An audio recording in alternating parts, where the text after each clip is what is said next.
De la Junta Directiva de Europa Laica.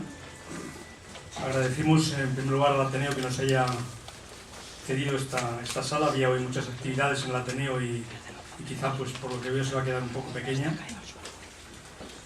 También agradecemos a los compañeros que nos van a acompañar a lo largo de la tarde en esta jornada, al compañero Alejandro Torres, Antonio Manuel Rodríguez Ramos, que viene de Córdoba, al compañero que viene de Pamplona, Pascual, Carlos y Carmen, a Daniel periodista, y como no que a José Antonio, que viene también de Córdoba Laica, y a los compañeros de Madrid Laico y todos los compañeros que se han movilizado para hacer esta jornada. Esta jornada se tenía que haber realizado hace ya algunos meses, porque tuvimos un primer contacto en Córdoba para denunciar la situación de la mezquita, y al final, por cuestiones diversas, se tuvo que aplazar a esta última semana del mes de enero del 2014, con la intención fundamentalmente de llamar la atención a la opinión pública, llamar la atención de los medios de comunicación, llamar la atención de las instituciones. De hecho, a esta jornada hemos invitado a todos los grupos parlamentarios con representación parlamentaria, a los portavoces y a diversos diputados y senadores con los que tenemos alguna relación. Y sobre todo porque entendemos que hay un hecho, es que hay una institución, una entidad que se denomina Iglesia Católica, que no deja de ser una entidad privada, y que desde el ámbito del Estado se la considera como un ente público, y eso da lugar a que a través de la ley hipotecaria y del reglamento que se modificó en 1998 por el presidente Aznar, pues están registrando en el registro de la propiedad inmuebles que son del común, y que hay una cierta usurpación de esos bienes. Quien abrió esta lanza fueron los compañeros de Pamplona, que es una plataforma que está desarrollando una labor que ahora os contarán ellos, importante. Ojalá y en todas las provincias hubiera una plataforma de este tenor para hacer esta denuncia. Y la idea que tiene Europa Laica y otras organizaciones es seguir denunciando a nivel político esta situación. Quizá Alejandro os cuente que en la última etapa del anterior presidente de gobierno, Zapatero, hubo una entrevista con él y se comprometió a hacer una reforma de la ley, de la norma, pero acabó la legislatura y se quedó en el aire. Y hemos observado también que en los últimos meses sobre esta cuestión desde el ámbito político no se dice absolutamente nada. Se dice de la cuestión del impuesto de bienes inmuebles, se dice de la cuestión de los acuerdos, se dice de una serie de temas que están ahí, pero de este tema hay como un cierto silencio general, y lo que es más grave, hay un silencio general donde hay un gobierno de izquierdas que es en el ámbito de Andalucía, con un monumento emblemático que es la mezquita de Córdoba, y que en 2006 se inmatriculó y que usa y abusa la Iglesia Católica de este bien que es del común o de los ciudadanos. Bueno, yo ya no me extiendo más. Al final la idea es que sobre este documento que os hemos presentado, hacer este es un borrador, como veis, rellenarlo con lo que hoy vaya saliendo aquí y hacer un documento final que sea el que plantearemos al ámbito político de cara al futuro, con unas campañas que intentamos desarrollar con este tema. Alejandro es un querido compañero con el que nos unen un montón de cuestiones. Lo usamos en el mejor sentido de la palabra para cuestiones relacionadas con la financiación de las iglesias y con otros temas que tienen que ver con la parte jurídica. Asiste siempre que le invitamos a una reunión nuestra, una sesión nuestra, y para nosotros es un gozo tenerla aquí, porque de lo que él investiga, de lo que él escribe, nosotros nos sirve para poder agitar a la ciudadanía con los datos que él nos proporciona periódicamente. El acto va a consistir en una presentación de cada uno de los ponentes o grupos que están aquí.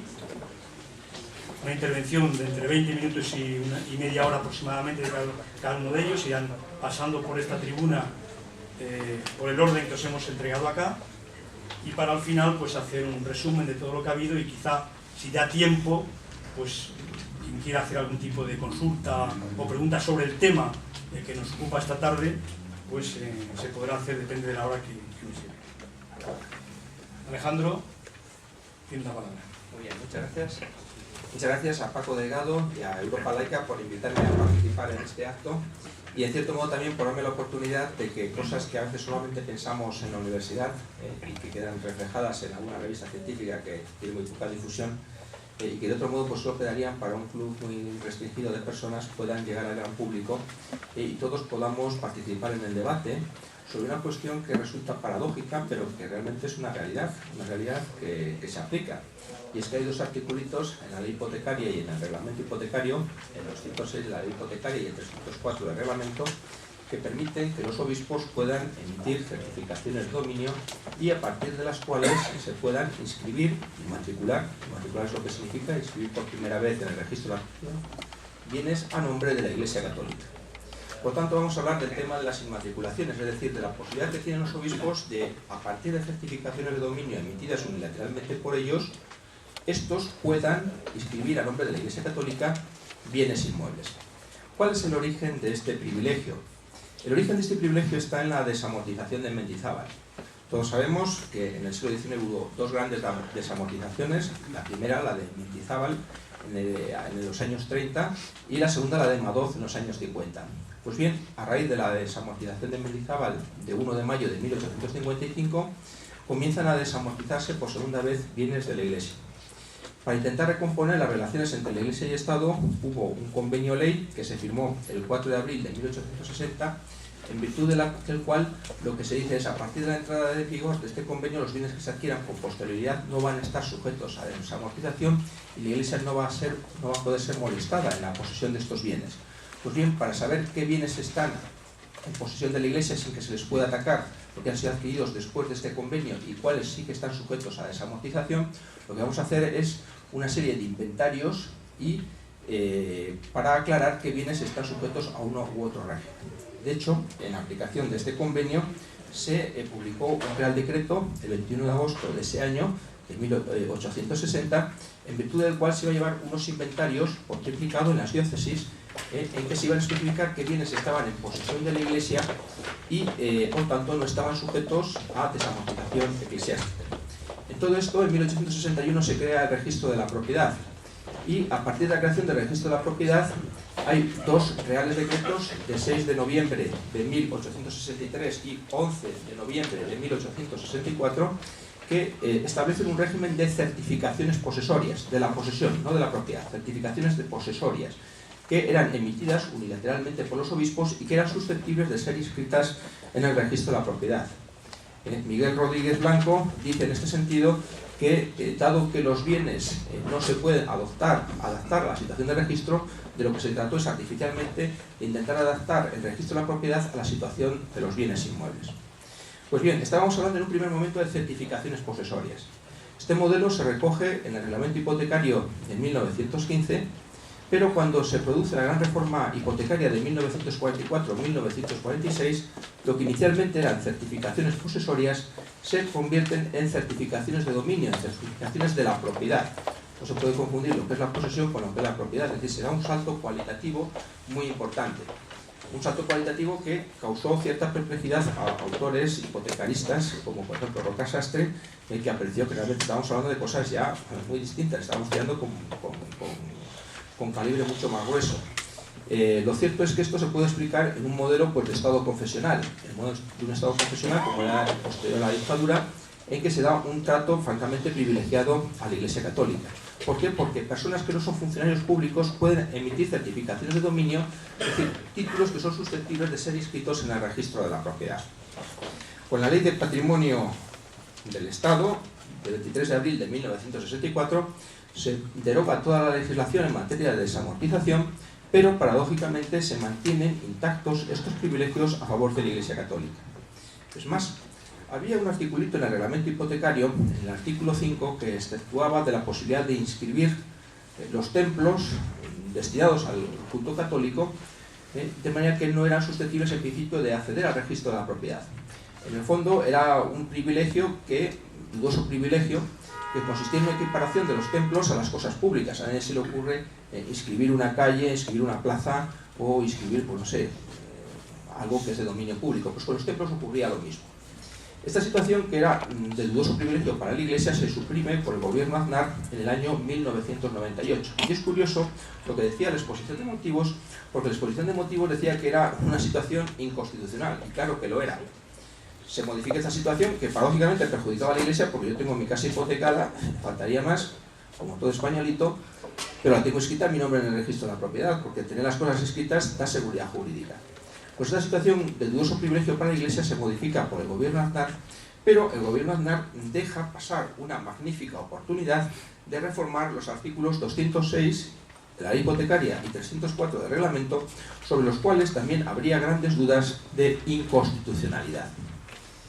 Bien, hasta aquí planteado un poco cuál es la historia de este privilegio. Y cabría fijar, antes de entrar en el debate, cuál es la posición del Tribunal Constitucional sobre estas materias, que para intentar un poco alejar la polémica de lo que son las pasiones humanas y llevarlo más a un campo jurídico. ¿Cuál es la jurisprudencia del Tribunal Constitucional en estas materias? Pues bien, a mí se me ocurre que hay una sentencia muy interesante, que es la sentencia 340/1993 de 16 de noviembre, que declaró inconstitucional un articulito de la Ley de Arrendamientos Urbanos, que es el artículo 76 del viejo texto refundido de 1964, de la cual se pueden extraer conclusiones que son directamente aplicables a estos dos artículos. ¿Qué decía este artículo? El artículo 76 de la vieja Ley de Arrendamientos Urbanos. Pues este artículo lo que hacía era facilitar que la Iglesia pudiese desalojar a un inquilino de un inmueble que tuviese alquilado sin tener que probar la necesidad de ocupación. ¿Qué significa esto? Significa que si cualquiera de nosotros teníamos un inmueble alquilado y teníamos un hijo que se casaba, pues teníamos que probar que lo necesitábamos para un hijo que se casaba y que necesitaba una vivienda. La Iglesia no tenía que probar la necesidad de ocupación. Se equiparaba a la Iglesia con el Estado, la provincia, el municipio, es decir, con una corporación de derecho público. Esta sentencia, que es muy importante, tiene su origen en un caso que tiene su comienzo en Toledo, una señora que es desahuciada, que es desalojada de su inmueble. ¿Cuál sería el importe de la renta? Un importe simbólico, pero llega ante un tribunal de primera instancia y el tribunal de primera instancia plantea una cuestión de inconstitucionalidad. Y en esta sentencia, de la que fue ponente Julio Diego González Campos, se declaró la inconstitucionalidad de este artículo, del artículo 76 de la Ley de Arrendamientos Urbanos. Y es muy interesante lo que dice la sentencia, porque la sentencia, dice el Tribunal Constitucional, no se puede equiparar a la Iglesia Católica con una corporación de derecho público. Es decir, no se pueden confundir fines estatales con fines religiosos, ni funciones públicas con funciones religiosas. A mi juicio, dice el Tribunal Constitucional que esta exposición, esta explicación o este artículo tenía una plena justificación en un modelo de Estado confesional, pero los planteamientos han quedado superados por la Constitución del 78, que tiene dos artículos muy importantes, que son el 16, ninguna confesión tiene carácter estatal, Schwester kein Staatskirche, que dice la Constitución alemana, es decir, se prohíbe cualquier tipo de iglesia de Estado, principio de laicidad del Estado, y un segundo artículo, que es el artículo 14, principio de igualdad y no discriminación. Es decir, este es un privilegio a favor de la Iglesia Católica que no tiene justificación, que pudo tenerla en un Estado confesional, pero que ha perdido toda su vigencia. ¿Cuál es la consecuencia? Pues la consecuencia es que la nueva Ley de Arrendamientos Urbanos, el 24 de noviembre de 1994, suprimió el privilegio que tenía la Iglesia Católica en el artículo 76 del texto refundido de 1964. A mi juicio, estos planteamientos hechos o estas reflexiones hechas respecto a la Ley de Arrendamientos Urbanos son perfectamente trasladables a lo que ocurre con los artículos 206 de la Ley Hipotecaria y 304 de su reglamento. Es más, cada vez hay más autores de derecho civil que insisten en esta tesis o en estas posiciones. Pensemos, por ejemplo, en lo que ha dicho Vallarín Hernández o lo que ha dicho el propio García García o el propio Llamazares desde las filas del derecho eclesiástico. Todos estos autores, con anterioridad a esta sentencia, ya habían dudado de la constitucionalidad de estos artículos. Es más, en recientes obras colectivas firmadas por autores de derecho civil del prestigio de Albadalejo, La Cruz Verdejo, Sancho Rebullida, Luna Serrano, Delgado Echeverría, Rivero Hernández, Raúl Salvesa o de Laza Díez, se viene a cuestionar este privilegio, pero lo cierto es que este privilegio sigue en nuestro ordenamiento positivo. Y la cuestión que hay que hacer es, este privilegio que lleva ya unos cuantos años, entre medio se ha aprobado la Constitución del 78, se puede mantener a día de hoy. Bien, para dar una respuesta a estas cuestiones, a mí se me ocurre hacernos dos preguntas a la Constitución, sobre cómo son los ciudadanos y cómo es el Estado. En principio, dice la Constitución que los ciudadanos son iguales ante la ley. ¿Y cómo es el Estado? El Estado es laico. Vamos a ver cada una de estas dos afirmaciones. En primer lugar, el principio de igualdad. Principio de igualdad y no discriminación. La Constitución, en principio, no dice que el Estado tenga que tratar a todos por igual. No necesariamente. Lo que sí que dice la Constitución es que para que exista una desigualdad, la desigualdad tiene que estar justificada. Y la pregunta es, ¿está la posición de la Iglesia Católica en una posición distinta al resto de las personas, de los humanos, para tener este tipo de privilegios? Pues a mi juicio no. ¿Por qué? Porque desde un punto de vista del principio de igualdad, no supera este privilegio un juicio de proporcionalidad. Un juicio de proporcionalidad en base a tres criterios. En primer lugar, la medida que se adopta, que es un trato de privilegio unilateralmente a favor de la Iglesia Católica. En segundo lugar, desde el punto de vista del resultado, que es una vulneración flagrante del principio de laicidad del Estado. Y en tercer lugar, desde el punto de vista de la finalidad. Es decir, no hay un fin que justifique este trato de favor. Y en segundo lugar, la segunda perspectiva para poder dar una respuesta es el principio de laicidad del Estado.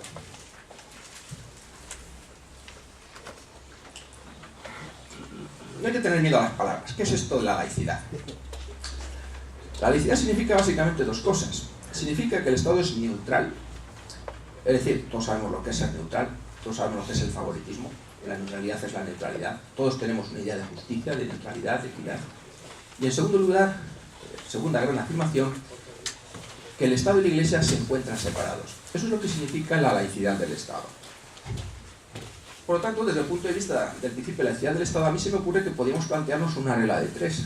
Y es que si ninguna confesión tiene carácter estatal, yo estudié Derecho porque se me daban muy mal las matemáticas, pero a la regla de tres llegué. Y la regla de tres básicamente consiste en decir que si ninguna confesión tendrá carácter estatal, y esto no es que me lo invente yo porque tengo un especial prejuicio por trabajar en una universidad pública contra la Iglesia, no, ni muchísimo menos, es que lo dice la Constitución. Ninguna confesión tendrá carácter estatal. Primera parte de la regla de tres. Segunda parte de la regla de tres. Si ninguna confesión tiene carácter estatal, ¿cómo es que determinadas personas particulares pueden emitir certificaciones de dominio?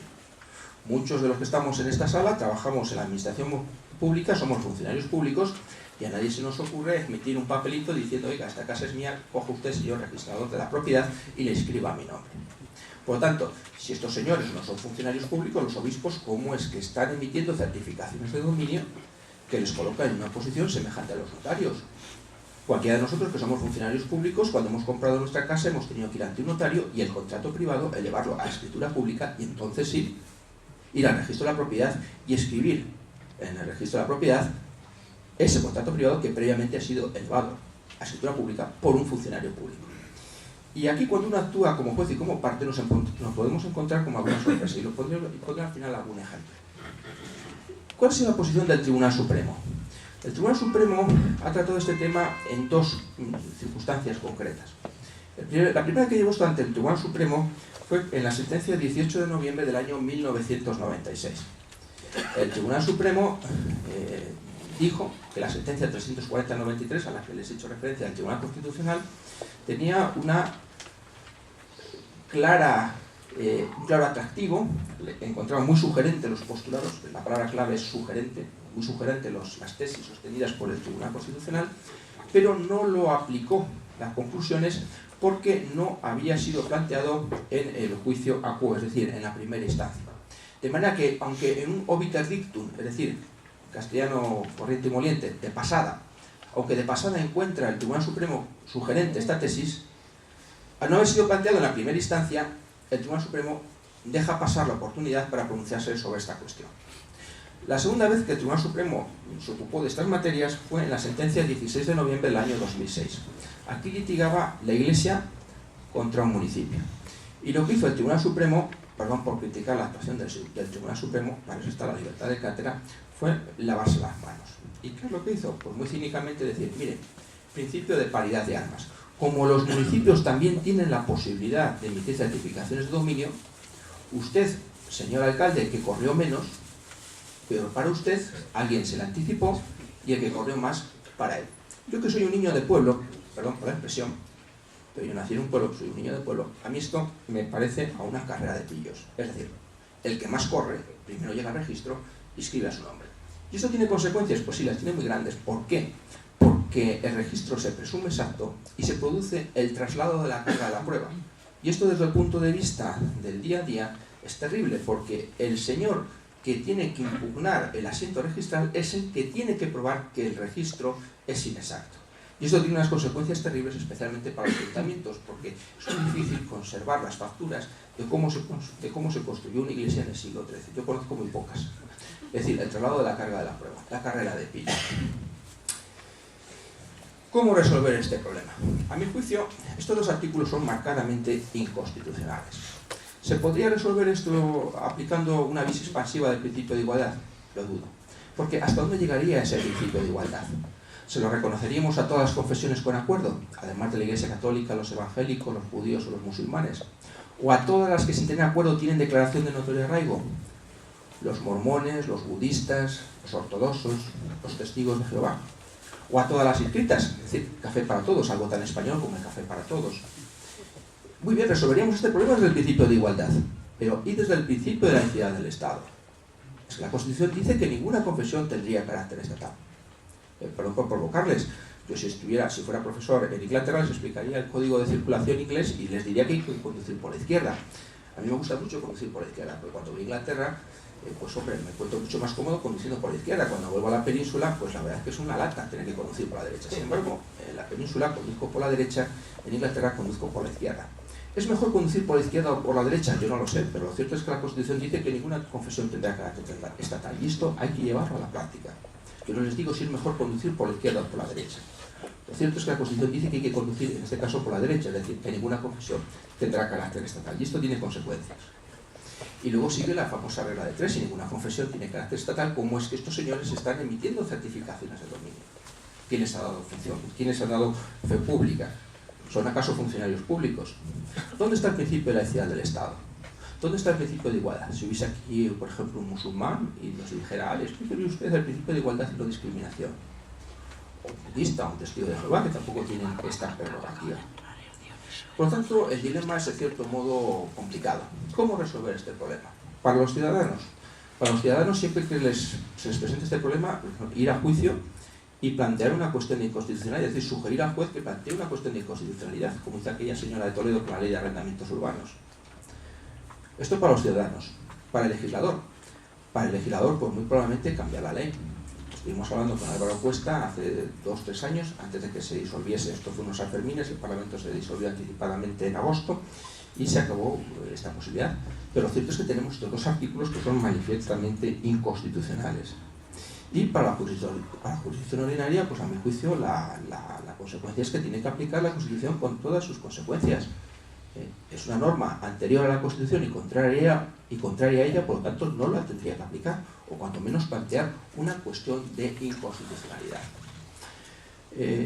Yo por mi oficio toreo ante muchos auditorios. Unos son más entregados a lo que cuento, otras veces son menos entregados a lo que cuento. Hace 2 años me tocó torear en un auditorio probablemente menos entregado que este a mis tesis.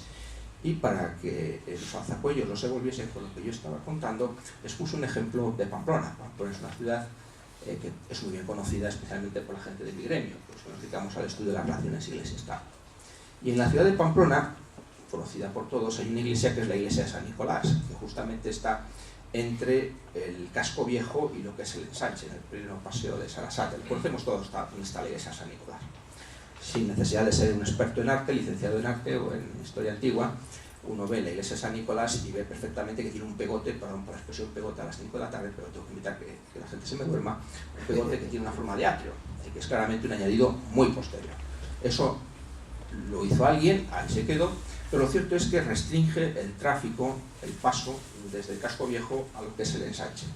Pues bien, hay un convenio firmado en el año 1993 entre el alcalde de Pamplona y el párroco de San Nicolás, en que ese atrio, que está cerrado por unas verjas, tiene que estar abierto determinadas horas al día, especialmente durante las horas de luz. ¿Por qué? Pues porque si no se restringe por motivos de seguridad la posibilidad de desalojar en caso de un incidente grave el casco antiguo y la posibilidad de pasar a la parte nueva. Eso es derecho, es decir, la obligación, el compromiso de dejar permitir el acceso durante determinadas horas es lo que se denomina una servidumbre de paso. Pues bien, es muy curioso ver que cuando se inscribió en la iglesia de San Nicolás por parte del obispo de Pamplona a favor de la diócesis, lo hizo libre de cargas. Y la servidumbre es un derecho real, como el de propiedad, susceptible de acceder al registro de la propiedad. Curioso ver la inscripción libre de cargas. Pues bien, esto es lo que pasa cuando uno es juez y cuando es parte. Es decir, estamos ante un anacronismo histórico, estamos ante una vulneración sistemática del principio de laicidad del Estado. Y alguna vez tenemos que ser conscientes de esto y de los problemas que plantea este terrible traslado de la carga de la prueba a quien tiene que impugnar los asientos registrales. En fin, no quisiera haberles provocado demasiado. En cierto modo, a mí me gusta combatir el aburrimiento, que reinaría en la sociedad si todos pensáramos lo mismo. Muchas gracias.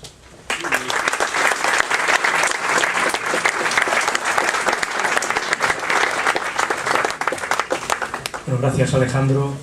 Vamos a dar paso a los siguientes compañeros, que son los compañeros que están intentando convencer a las instituciones andaluzas y a la ciudadanía de Córdoba la situación anacrónica por la que pasa la mezquita de Córdoba.